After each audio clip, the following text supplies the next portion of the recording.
नमस्कार दोस्तों। Indigo airline ने हवा में ऐसी शानदार उड़ान भरी जिसने पूरे आसमान का खेल बदलकर रख दिया।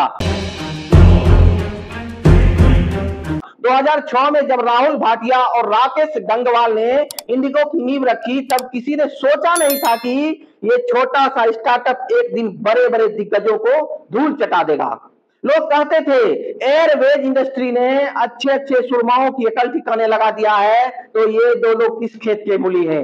लेकिन आज 18 साल के बाद वही इंडिगो एयरलाइन 65% शेयर मार्केट और करीब 12 करोड़ पैसेंजर के साथ भारत की सबसे बड़ी और दुनिया की छठी सबसे बड़ी एयरलाइन बन गई है।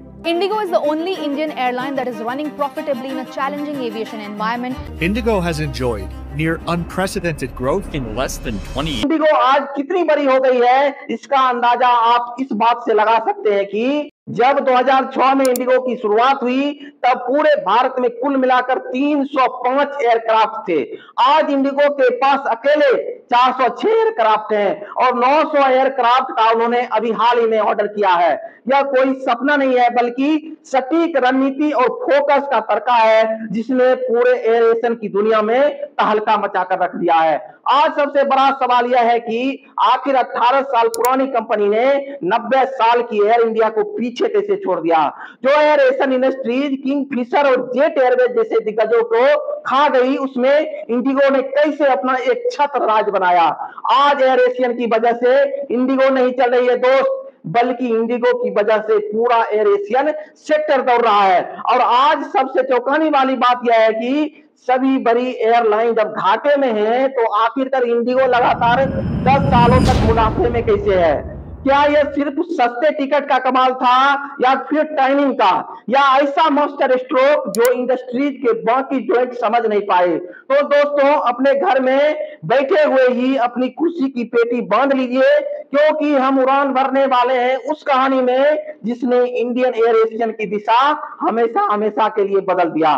और आज यह सीखेंगे कि कैसे छोटे छोटे प्रयास बड़े परिणामों में बदल सकता है। आप ऐसा माने कि 2005 का भारतीय एयर एशियन मानो एक विशाल समुद्र था, जहां बड़ी बड़ी लहरें मौके भी बना रही थी और जोखिम भी पैदा कर रही थी। और इस विशाल समुद्र में कई दिग्गज नाव चलाने वाले महारथी पहले से ही अपनी किस्मत आजमा रहे थे। नरेश गोयल का चमकदार सितारा जेट एयरवेज और इंटरनेशनल फ्लाइट का मास्टर था, मगर कर्ज की लहरें उससे निकलने के लिए तैयार खड़ी थी। और उसी बीच 2005 में लॉन्च हुआ विजय माल्या की किंगफिशर, जो हवाई जहाज कम और उड़ता हुआ मैखाना ज्यादा दिख रहा था, जो सिर्फ 7 साल चलकर अक्टूबर 2012 में बंद हो गई। That's a good idea. The Jet Airways Premier Class. और बाद में विजय माल्या 9,000 करोड़ के बैंक फ्रॉड की वजह से देश छोड़कर ही भाग गया। और इस एयर एशियन सेक्टर के इस विशाल समुद्र में स्पाइस जेट और एयर डेक्कन जैसे छोटे मोटे मछुआरे भी अपना जाल फेंक रहे थे, मगर उनमें से कोई समंदर का बादशाह नहीं बन पाया। और उसी तूफान के बीच 4 अगस्त 2006 को एक नई चिंगारी ने आसमान में उड़ान भरी, और उस चिंगारी का नाम था इंडिगो। और इसे चलाने वाले 2 पायलट थे, राहुल भाटिया और राकेश गंगवाल। 2 लोग, एक सपना और खुद का अटूट विश्वास। राहुल भाटिया गुड़गांव में सिचुएटेड इंटर ग्लोबल इंटरप्राइजेज के मालिक थे और ट्रेवल एवं लॉजिस्टिक एक्सपीरियंस के खिलाड़ी थे। वहीं राकेश गंगवाल अमेरिकी एयरलाइंस इंडस्ट्रीज के दिग्गज, जिनके पास यूनाइटेड एयरलाइंस के यूएसए एयरवेज का डीप एक्सपीरियंस था। दोनों बहुत बड़ी बड़ी बातें करते थे कि हम सबसे बड़े नहीं बनेंगे, हम सबसे समझदार बनेंगे। लोग ने उसे हंसते हुए कहा, तुम 2 लोग कर ही क्या लोगे। और एक दिन उन्हीं 2 लोगों ने एयर एशियन की तकदीर बदल दी। दोस्तों, 2007 तक एयर एशियन सेक्टर की सभी बड़ी बड़ी कंपनियां नुकसान में थी। विजय माल्या की किंगफिशर को 48 करोड़ रुपए का नुकसान था। स्पाइस जेट का नुकसान 132 करोड़ था। नरेश गोयल का जेट एयरवेज 423 करोड़ की घाटे में चल रही थी। और इंडिगो भी 2024 करोड़ के नुकसान में चल रहा था। और तभी 2007-2008 में तेल की कीमतों में विस्फोट हुआ और ऑयल प्राइसेस $76 प्रति बैरल से $32 प्रति बैरल चले गए। और इस सभी एयरलाइंस के लिए हालत और बुरे हो गए थे। लेकिन यहाँ इंडिगो की कहानी में शानदार ट्विस्ट आता है। यहाँ किंगफिशर का घाटा बढ़कर 1900 करोड़ हो गया, स्पाइस जेट 340 करोड़ के नुकसान में था और जेट 400 करोड़ के गड्ढे में जाकर अटक गया। वहीं इंडिगो ने 82 करोड़ का प्रॉफिट भवन उड़ा दिया और वो 82 करोड़ का प्रॉफिट आगे चलकर 400% से स्पीड से उड़कर 484 करोड़ पर जाकर लैंड हो गया। फिर उसके बाद जो मार्केट शेयर पर इंडिगो ने ऐसा तांडव मचाया कि बाकी सब बस मुंह ताकते रह गए।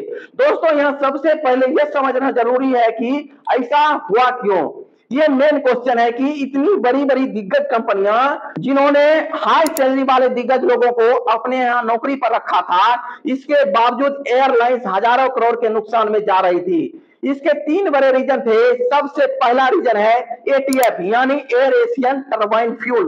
फ्लाइट चलाने का सबसे बड़ा खर्चा होता है फ्यूल और एयरलाइन की टोटल कॉस्ट ऑफ 35 से 50% हिस्सा फ्यूल में ही चला जाता है। और ऊपर से मुसीबत यह है कि फ्यूल का रेट एयरलाइन डिसाइड नहीं कर सकती है।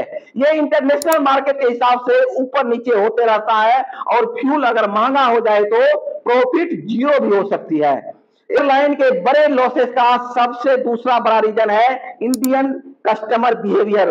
भारत में ग्राहक यानी कस्टमर कैलकुलेटर अपने हाथों में लेकर चलता है। टिकट में 200 रुपया का फर्क भी इसका डिसीजन बदल दे सकता है। तो एयरलाइन को टिकट भी सस्ता देना है और प्रॉफिट भी जनरेट करनी है। इतनी टेंशन तो लड़की की शादी में पिता को भी नहीं होता है जितनी एयर एशियन सेक्टर में कंपनी को रोज झेलना पड़ता है। और एयरलाइन की तीसरी बड़ी प्रॉब्लम है ऑपरेशनल एक्सपेंडिचर। यह सभी एयरलाइंस के लिए एक बहुत बड़ा चैलेंज है। प्लेन खरीदना, उन्हें मेंटेन करना, स्टाफ को ट्रेन करना, सब कुछ करोड़ों का खेल है। और अगर थोड़ा भी ऑपरेशनल स्ट्रक्चर इनसफिशिएंट अगर हो गया तो डेली इतने बड़े लॉसेस हो गए कि वो कंपनी डुबो देते हैं। और उसके ऊपर है कंपटीशन। इन सभी चैलेंज के बावजूद इंडिगो ने अपनी धारदार रणनीति से सक्सेस हासिल की है। इंडिगो ने ऐसा किया कैसे, यही सीखने वाली बात है। सबसे पहले मिस्टर भाटिया और मिस्टर गंगवाल ने एक सिंपल सी बात समझी कि इंडियन कस्टमर को तो ना प्लेन में सैंपिंग चाहिए और ना ही मलमल का गद्दा, उनको तो चाहिए सस्ता टिकट और टाइम पर फ्लाइट। यहीं से शुरू हुआ इंडिगो का गेम प्लान। एकदम फोकस और एकदम माइंडसेट के हिसाब से डिजाइन किया गया बिजनेस मॉडल आइडिया।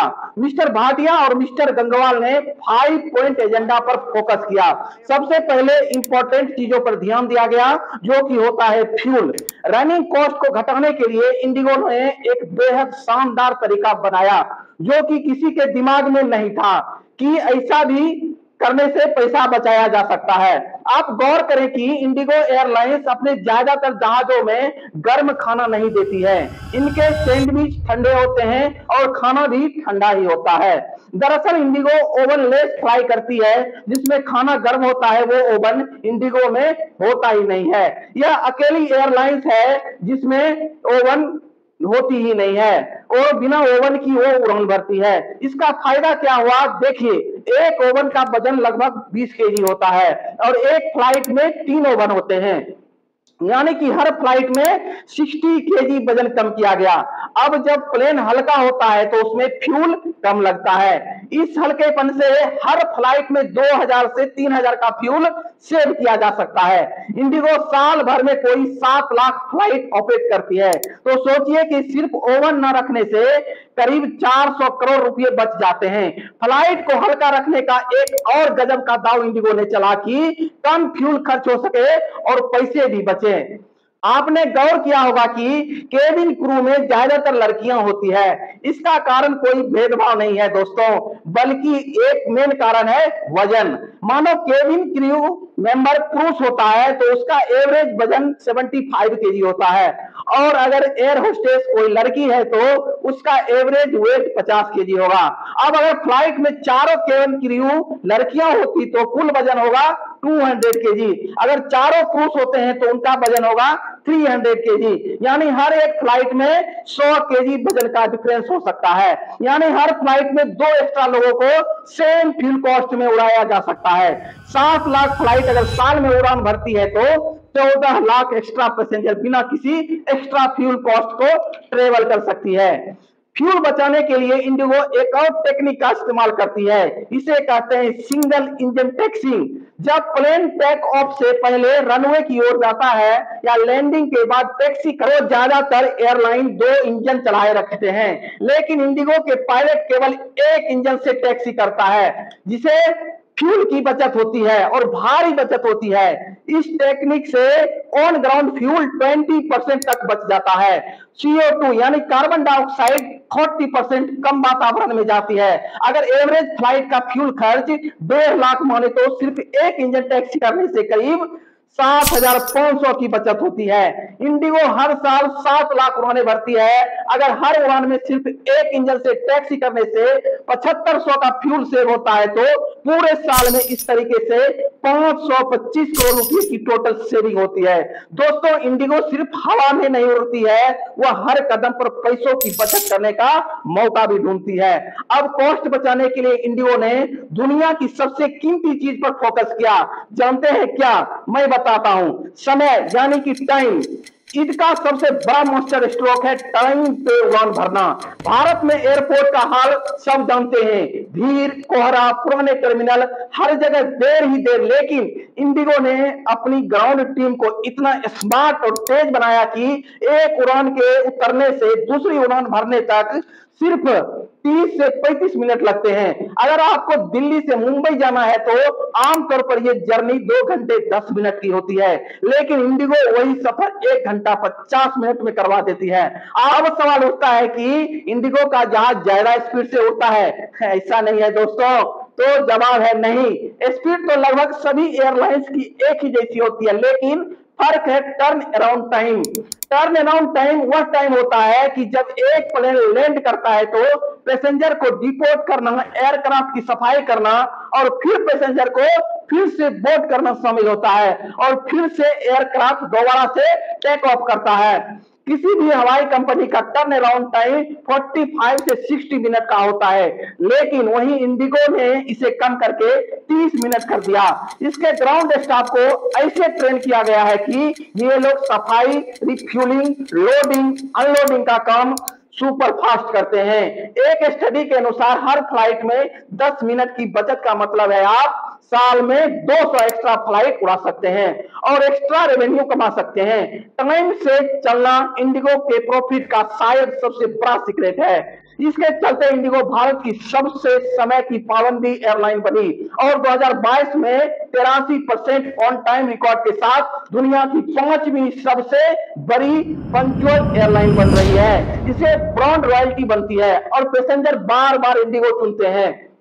लेकिन अब इन सब टेक्निकल चीजों से अलग जो सबसे कमाल की बात है इंडिगो में, वो है लीडरशिप। मैं हमेशा से कहता हूं कि किसी भी ऑर्गेनाइजेशन की सक्सेस की चाबी उसके लीडरशिप के हाथों में होती है। अगर लीडर सॉलिड है तो वो एक एवरेज ऑर्गेनाइजेशन को भी आसमान तक पहुंचा सकता है। अगर लीडर निकम्मा और नालायक है तो एक्स्ट्रा ऑर्डिनरी ऑर्गेनाइजेशन को भी पाताल में पहुंचा सकता है। और एयर एशियन सेक्टर एक ऐसा जंगल है जहां हर 2 साल के बाद CEO बदल जाते हैं, लेकिन इंडिगो अरे वो चट्टान की तरह अड़ा रहा और इसका क्रेडिट जाता है एक ऐसे लीडर को जिसने 10 साल तक इंडिगो को अपने कंधों पर बैठा कर रखा है। उसका नाम है आदित्य घोष। 2008 से 2018 तक इंडिगो को सिर्फ चलाया नहीं बल्कि आसमान की बुलंदियों तक पहुंचा दिया। आदित्य का स्टाइल बिल्कुल अलग था। ना तो वो लंबी चौड़ी स्पीड देते थे और ना ही मीडिया में चमकने के शौकीन थे। उन्होंने अपनी टीम से बस एक बात कही, हम लो प्रोफाइल रहेंगे पर हाई परफॉर्मेंस देंगे। जब स्पाइस जेट और एयरवेज के CEO अपने अहम में डूबकर कंपनी को डुबा रहे थे, उस समय आदित्य ने इंडिगो को एक ऐसा मशीन बनाकर रख दिया कि जहां पर हर पार्ट एक रिदम के साथ चलता था। इंडिगो ने जिन 5वीं चीजों पर फोकस किया वो था स्मार्ट स्टाफिंग। हर जहाज को चलाने के लिए कितने कर्मचारी चाहिए, ये सीधे सीधे आपकी लागत एफिशिएंसी से जुड़ा होता है। ज्यादा लोग मतलब ज्यादा खर्च। सरकारी जैसे एयरलाइंस जैसे एयर इंडिया तो इस मामले में सबसे पीछे थी।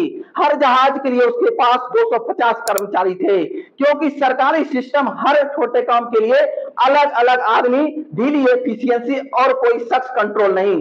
फिर एयरबेस जैसे प्राइवेट प्लेन जो लग्जरी और प्रीमियम सर्विस के चक्कर में 180 लोग रखते थे, लेकिन वहीं इंडिगो ने सारा खेल बदल के रख दिया। उन्होंने हर जहाज के लिए सिर्फ 96 कर्मचारी ही रखे। अब ये नंबर छोटा लगता है, लेकिन इसके पीछे था गजब का दिमाग। इंडिगो ने हर department, ground handling, maintenance, cabin crew, सबके काम को री इंजीनियरिंग किया। हर प्रोसेस को सुपर फास्ट ऑटोमेटिक बनाया गया। कर्मचारियों को मल्टीटास्किंग ट्रेनिंग दी गई, ताकि एक शख्स जरूरत पड़ने पे 2 से 3 रोल निभा सके।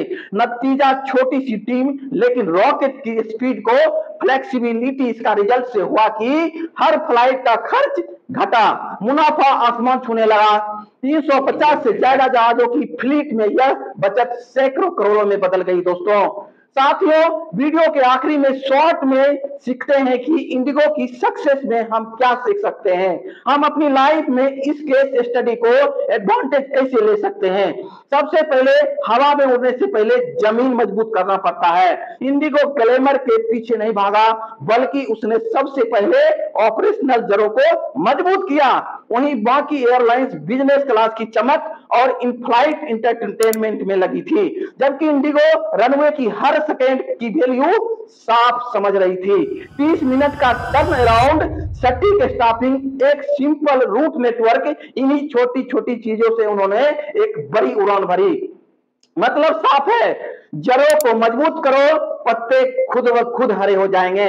दूसरी गजब की चीज, कैश बचाओ, सही मौके का इंतजार करो। कहते हैं ना कि बूंद बूंद से घड़ा भरता है, और छोटे छोटे पैसे लंबे समय तक बचाया जाए तो वो बड़े बड़े प्रॉफिट में ऑटोमेटिक कन्वर्ट हो जाता है। ओवरलेस चलना, वजन कम रखना, पैसे बचाना, एक इंजन से टैक्सी करना, कम स्टाफ रखना लेकिन एफिशिएंट स्टाफ रखना, इनकी सफलता का सबसे बड़ा राज है। उन्होंने जहां से हो सका पैसे बचाए। तीसरी चीज, हर दिखता हुआ ऑप्शन स्मार्ट नहीं होता है। किंगफिशर और जेट की बड़ी बड़ी फ्लाइट सोशल सर्विस और वीआईपी कल्चर देने में तो रॉयल लगी, लेकिन उसने टिक नहीं पाई। इंडिगो ने सीखा कि कैसे सस्टेनेबिलिटी का रास्ता सिंपल, टिकाऊ और प्रैक्टिकल ऑप्शन से बचता है। यही वजह रही है कि इंडिगो ने कम लोगों में ज्यादा काम, कम खर्च करने में ज्यादा उड़ान और कम बारों में ज्यादा भरोसा पैदा किया। इनकी हर उड़ान अब सिर्फ एक जर्नी नहीं है दोस्तों, बल्कि भारत की आर्थिक, सांस्कृतिक और राजनीतिक ताकत को दर्शाने वाली है। एक स्टेटमेंट है, आज इंडिगो भारत की ग्रोथ स्टोरी का उड़ता हुआ प्रतीक बन चुका है। एक ऐसी एयरलाइन जो सिर्फ यात्रियों को नहीं बल्कि पूरे देश को आगे ले जा रही है। इसके साथ मेरा शुभकामनाएं भी है। अगर वीडियो पसंद आए तो वीडियो को शेयर करें, लाइक करें, सब्सक्राइब करें। मिलते हैं किसी एक और शानदार वीडियो के साथ, तब तक अपना ख्याल रखें। जय हिंद।